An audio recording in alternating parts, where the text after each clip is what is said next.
জয় ঠাকুর। শ্রী শ্রী রামকৃষ্ণ পুঁথি চতুর্থ খণ্ডের অন্তর্গত শশী প্রভৃতির সহিত ঠাকুরের মিলন এই অধ্যায় থেকে আমরা পাঠ করছি। আজ আমরা এই অধ্যায়ের 19তম দিন পাঠ করব।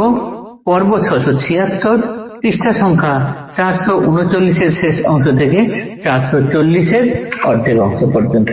এর আগের দিনের পাঠে আমরা দেখেছি ব্রাহ্মভক্তের বিভিন্ন প্রশ্নের উত্তরে ঠাকুর সহজ সরল উপমা সহযোগে ব্রহ্ম, আত্মা, ভগবান আসলে এই তিনই একই তিন, নামের প্রভেদ শুধু, আর কিছুই নয়, এগুলি সহজভাবে বুঝিয়েছেন।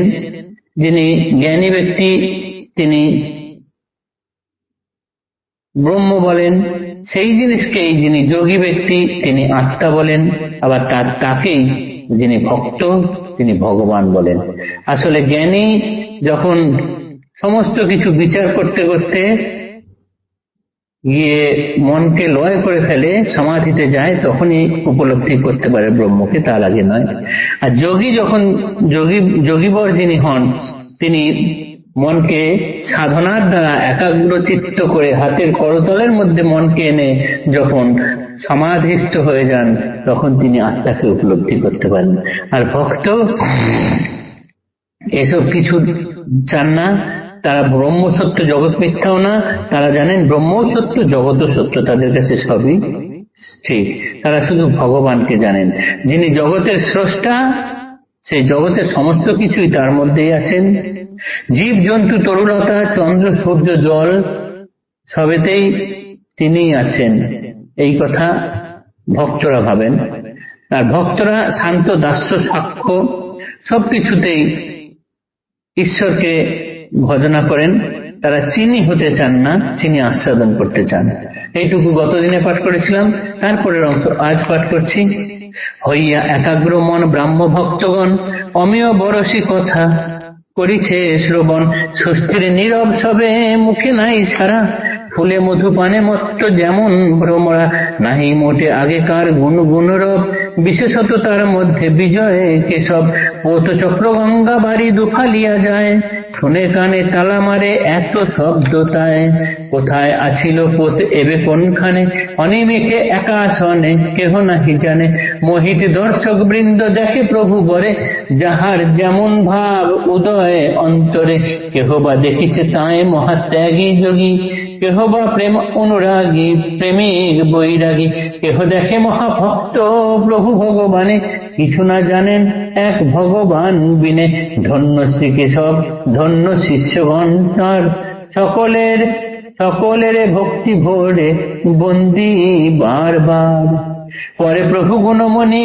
প্রেমোন্মত্তে কন, ব্রহ্ম আর আদ্যা শক্তি তত্ত্বেরও কথন, সকল উড়িয়া যায় করিলে বিচার, অবস্তু জগৎ জীব ব্রহ্ম বস্তুই সার, কিন্তু এক কথা হেথা শোনো বিবরণ, শক্তির রাজ্যেতে তুমি কর্মী যতক্ষণ, ধ্যান চিন্তা কর্ম আদি শক্তির ভিতরে, শক্তি বিনা কর্ম কেহ করিতে না পারে, শক্তির এলাকা পারে তাহার গমন, মন লয়ে সমাধিস্থ হয় যেই জন, শক্তির এলাকা তিনি সৃষ্টি স্থিতি লয়, সেই হেতু শক্তিতে ব্রহ্মে অভেদ উভয়ে, শক্তি ছাড়া ব্রহ্ম ইহা হইতে না পারে, কিবা কথা দিনকর বাদ দিলে করে, ভাবিলেই অগ্নি তার সঙ্গে দাহ্য গুণ, ছাড়িলে দাহিকা শক্তি রহে কি আগুন, দোহে দোহা মিশামিশি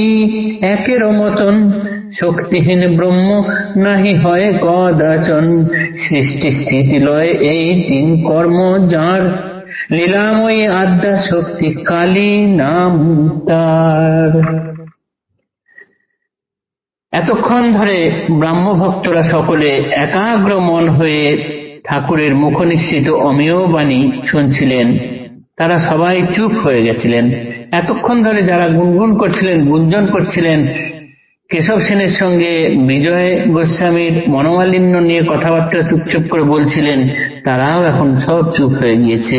ঠিক এই সময় গঙ্গার মাঝখান দিয়ে এক স্টিমার চলে যায়, খুব আওয়াজ করে করে, তার চাকা যেন জলকে দুফালা করে দিয়ে চলে যায়।